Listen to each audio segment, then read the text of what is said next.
Ibrahim and Ismail alayhim salam building the Kaaba.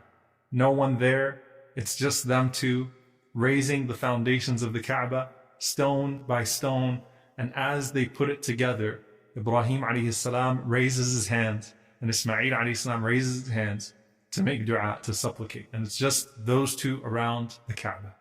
And Ibrahim alayhi salam's first dua is what? رَبَّنَا تَقَبَّلْ مِنَّا. Oh, our Lord, accept from us. رَبَّنَا تَقَبَّلْ مِنَّا. And this is incredible, right? As one of the scholars pointed out, Ibrahim alayhi salam is asking Allah for acceptance.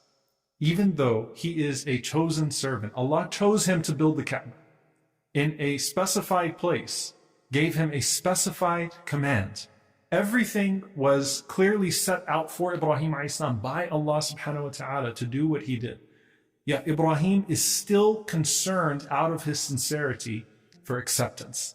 And this is actually a really important note in sincerity and in intention, that sometimes, though your intention might be pure in the first place, you might lose it at some point.